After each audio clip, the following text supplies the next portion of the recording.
Sir ಈಗ ನಿನ್ನೆ ಮೇಲೆ ಮಾಡಿ ಟಿಕೆಟ್ ಅನೌನ್ಸ್ ಆಗಿದೆ. ನಮ್ಮ ಕ್ಷೇತ್ರ ಕ್ಯಾಮ್ರಾ ಅವರ ರಾಜಕೀಯ ಪ್ರವೇಶದ ಬಗ್ಗೆ ಸರ್ ಅದನ್ನು ನೀವು ಅವ್ರನ್ನ ಕೇಳಬೇಕು. ಪ್ರವೇಶ ಮಾಡಿರೋರು ಅವರು. ಸೊ ಬಹುಶಃ ಅವ್ರ ಪ್ರವೇಶದ ಬಗ್ಗೆ ನಾನು ಉತ್ತರ ಹೇಳೋದು ಅಷ್ಟು ಸಮಂಜಸ ಅಲ್ಲ. ಸೊ ಅವರ ರಾಜಕೀಯ ಪ್ರವೇಶ ಸ್ವಾಗತ ಮಾಡ್ತೇನೆ. ರಾಜಕಾರಣಿಯನ್ನು ರಾಜಕಾರಣಿ ದೃಷ್ಟಿನಲ್ಲಿ ನೋಡಬೇಕಾಗುತ್ತೆ.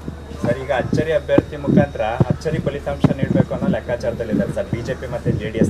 ಯಾರಿಗೆ ಅಚ್ಚರಿ? ಅಚ್ಚರಿ ಯಾರಿಗೆ? ನನಗೇನು ಅಚ್ಚರಿ ಅಲ್ಲ. ಇದು ದೇವೇಗೌಡರ ಕುಟುಂಬದ ಮತ್ತೊಂದು ಭಾಗ. ಕುಮಾರಸ್ವಾಮಿ ದೇವೇಗೌಡರ ಕುಟುಂಬದ ಭಾಗ. ಆ ದೇವೇಗೌಡರ ಕುಟುಂಬದ ಭಾಗನ ಅಚ್ಚರಿ ಅಭ್ಯರ್ಥಿ ಅಂತಕ್ಕಂಥದ್ದಲ್ಲ. ಸೊ ಹಾಗೆ ಬಿಜೆಪಿ ಸ್ಪರ್ಧೆ ಮಾಡ್ತಾ ಇದ್ದಾರೆ ಸರ್ ದೇವೇಗೌಡರ ಫ್ಯಾಮಿಲಿ ಅವರು. ಅದನ್ನು ನೀವು ಕೇಳಬೇಕು. ನಾನು ಹೇಳಿದ್ರೆ ಭಾಳ ಆಕ್ವರ್ಡ್ ಆಗಿರ್ಬೋದು ಅಂತ ಕಾಣಿಸ್ತದೆ.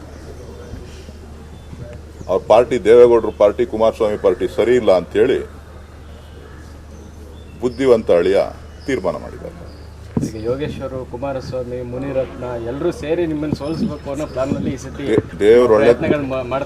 ದೇವ್ರು ಒಳ್ಳೇದು ಮಾಡಲಿ. ನೀವು ನನ್ನ ಪರ ಇರಿ ಅಷ್ಟೇ.